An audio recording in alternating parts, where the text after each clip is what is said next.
So here's three things, or rather three tips to help your CV stand out. Number one, formatting.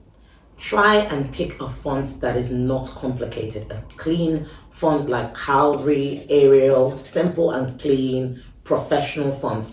Avoid using all those flowery fonts that you never know how it's going to open on the person's device, because they might open it and your lovely fonts that when you put it together on your own device, they look lovely, but when they open it, it looked like ancient Greek. You don't want that. So start with a simple font that most people can open, and ensure that when you've done that, you save it as a PDF. So that's tip number one. Tip number two, when you create your CV, ensure that the top of your CV has your name. And again, this varies from different environments, but I'm speaking specifically for the UK environment. And if you're looking for a job in the UK. In the UK, you don't need to put your pictures on your CV. And it's not necessary for you to put your full address, date of birth. That's too much information. And in fact, you're opening yourself to the risk of identity theft. Keep it simple. Your name.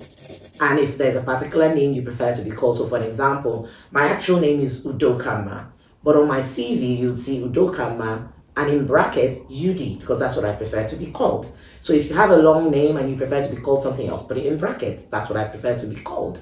And then you don't need to put your address. It suffices to say Reading, Berkshire, something like that. Your phone number and the email address they can reach you on.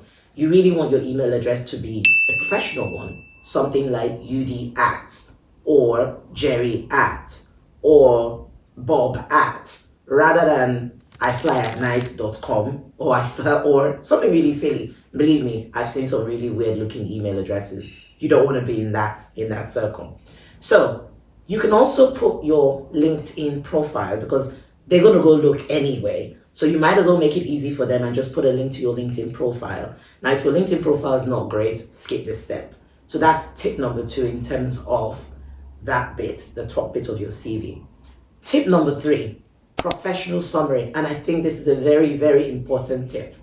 That professional summary, the best way I can describe it, imagine you met the CEO of a company that you've been meaning to work in for the whole of your life. You met them in a lift. Think of your professional summary as your pitch. That is your moment to tell the CEO what is so special about you and why he should want to talk to you a bit more. That's exactly the role of your professional summary, which is at the top of your CV. You want to use it to highlight how many years experience you've got, where you got the experience from, anything that's special about you. Perhaps you speak 10 languages, you're fluent in Japanese. That is where you want to say it. Maybe you're a subject matter expert in a particular technology. That's a good opportunity to say, now, I'm going to quantify this bit. You see that professional summary? The very terminology is a summary. That means you don't need to make it war and peace, meaning don't like chapters and chapters and chapters. Keep it clean. One paragraph summarizing the key things that make you special and why the interviewer or the recruiter should read that and then think, oh, this is interesting, and then decide to look at the rest of your CV. The reality is this. Most times when job adverts go out, maybe it's one job. They're going to have hundreds of applications for that one job.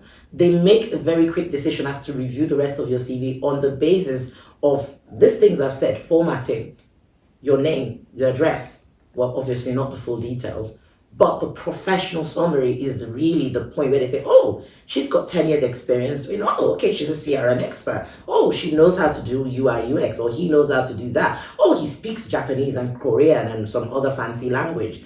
Again, that is your opportunity to highlight it. So hope these three tips have been helpful for you, and hope you take them into consideration. Let me know if this was helpful. And if there's any other tips that you found helpful in your job search or in your experience, please feel free to put it in the comments. Share this video and let other people know about it. As you can see, it's really not rocket science.